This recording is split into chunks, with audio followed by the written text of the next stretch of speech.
പ്രിയമുള്ള സുഹൃത്തുക്കളെ, പ്രേക്ഷകരെ, എല്ലാവർക്കും എൻ്റെ വിനീതമായ നമസ്കാരം. ആശകൾ 1000 എന്ന സിനിമ ജയറാം എന്നോട് പറഞ്ഞപ്പോൾ അത് വളരെ സന്തോഷകരമായി ഏറ്റെടുത്ത ഒരാളാണ് ഞാൻ. കാരണം ഞാനും ജയറാമായിട്ടുള്ള ബന്ധം ഒരു 35 വർഷമാണ്.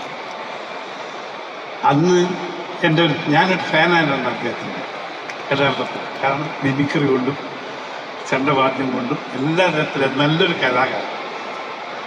അങ്ങനെയുള്ള ഒരു കലാകാരനെ ഞാൻ എൻ്റെ നാട്ടിലൊക്കെ പല പ്രാവശ്യം എഴുതി കൊണ്ടുപോയിട്ടുണ്ട്. അപ്പോൾ എന്നെപ്പോലെ തന്നെ നന്ന് ജയറാം. അപ്പം ഇന്ന് ആ 35 വർഷം എങ്ങനെ ഉണ്ടായിരുന്നു ജയറാം, അതേപോലെ ഇന്ന് ഇരിക്കുകയാണ് ഞാൻ ഇങ്ങനെയായി. അപ്പോൾ അങ്ങനെ ഒരു അതായത് സ്വന്തം ആരോഗ്യം രക്ഷിക്കാനും അത് നല്ല മറ്റുള്ളവരെ നല്ല അഭിനയിക്കാനുള്ള കഴിവുണ്ടാക്കി തീർക്കാനുള്ള ഒരു ശക്തി അദ്ദേഹത്തിനുണ്ട്. കാരണം അത്രയും നല്ലൊരു കലാകാരനെ നമുക്ക് കാണാൻ കഴിയും. പക്ഷേ അദ്ദേഹത്തെ എൻ്റെ സ്വന്തമായ ഒരു പടത്തിൽ എനിക്ക് കൊണ്ടുവരാൻ വലിയ ആഗ്രഹമുണ്ടായിരുന്നു. പല കാലങ്ങളും ഞാൻ പ്രതീക്ഷയായിരുന്നു. പക്ഷേ അത് ഇപ്പോൾ ഈ 1000 ആഴ്ചകൾ 1000ത്തിലാണ് നമുക്കത് കഴിഞ്ഞത്. അതിനെനിക്ക് സംതൃപ്തിയുണ്ട്. പിന്നെ ജയറാമനെ പോലത്തെയുള്ള ഒരു കലാകാരനെ നമ്മൾ സിനിമയിൽ, കാരണം ഇവിടെ ആദ്യം സംസാരിച്ചു ലക്ഷക്കണക്കിന് രൂപ, 1000കണക്കിന് രൂപ ചിലവാണ്. പക്ഷേ ഇത് ന്യായമായ ഒരു ചിലവ് ചെയ്തിട്ട് ചെയ്ത പടമാണ്. പക്ഷേ എന്നെ സംബന്ധിച്ച് ഞാൻ പടം കണ്ടതൊക്കെ എനിക്ക് മനസ്സിലായ കാര്യം, ഇത് ഒരു കുടുംബത്തിന് പറ്റിയ കഥയാണ്. ഏറ്റവും സന്തോഷകരമായി 2 മണിക്കൂർ കഴിക്കാൻ പറ്റുന്ന നല്ലൊരു സിനിമയായിട്ടാണ് ഞാൻ ഇതിനെ കാണുന്നത്.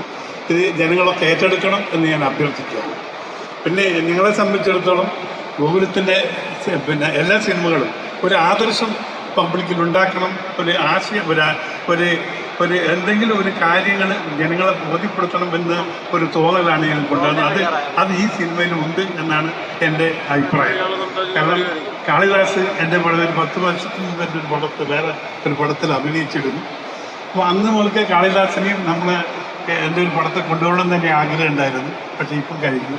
പിന്നെ ആശ വളരെ കൊല്ലങ്ങൾക്ക് മുമ്പ് നമ്മളെ ജീവിതം എല്ലാവരും വീട്ടിലെ ഒരു നായികയായിരുന്നു, ഒരു കഥാപാത്രം തന്നെയായിരുന്നു ആശ.